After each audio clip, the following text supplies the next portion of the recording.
C'est bon, on a les pancartes. Let's go!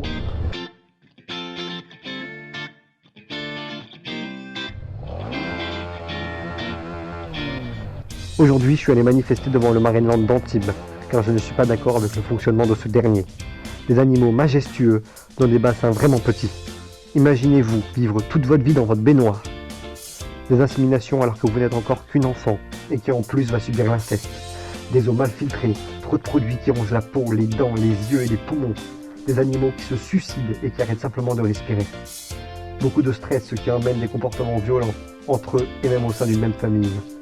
En milieu naturel, les cétacés plongent très profondément et passent 80% de leur vie sous l'eau. Ils chassent, jouent, s'accoupent en bassin et sont maintenus à la surface afin de toujours être visibles des spectateurs. Cela entraîne chez l'orque par exemple un affaissement de l'aileron dorsal, 100% en bassin contre 1% en milieu naturel.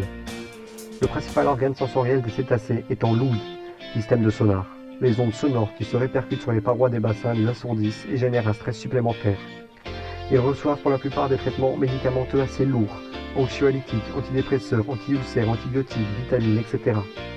La plupart des cétacés continuent d'être capturés très jeunes, 1 ou 2 ans, en milieu naturel, pour apporter de nouveaux gènes, entraînant de grandes perturbations au sein des pods sauvages. Les réintroductions dans la nature sont possibles et ont déjà été réalisées, comme en Corée du Sud où ils ont été relâchés avec succès. Il suffit juste de mettre en place les moyens nécessaires et de le vouloir. Dans les bassins, leur espérance de vie est réduite de moitié. Pour tous ceux qui pensent qu'être né directement au sein d'un parc apporte moins de souffrance, cela est faux.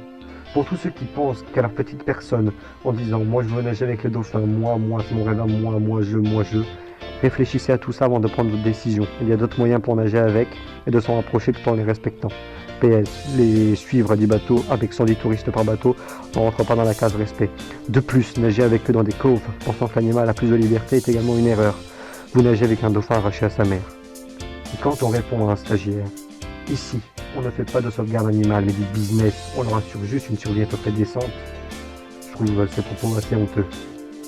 Pour finir, je vous invite à aller sur la chaîne de Little Gypsy, blogueuse de voyage et qui va réaliser son rêve, nager avec les orques. Explication et image à couper le souffle.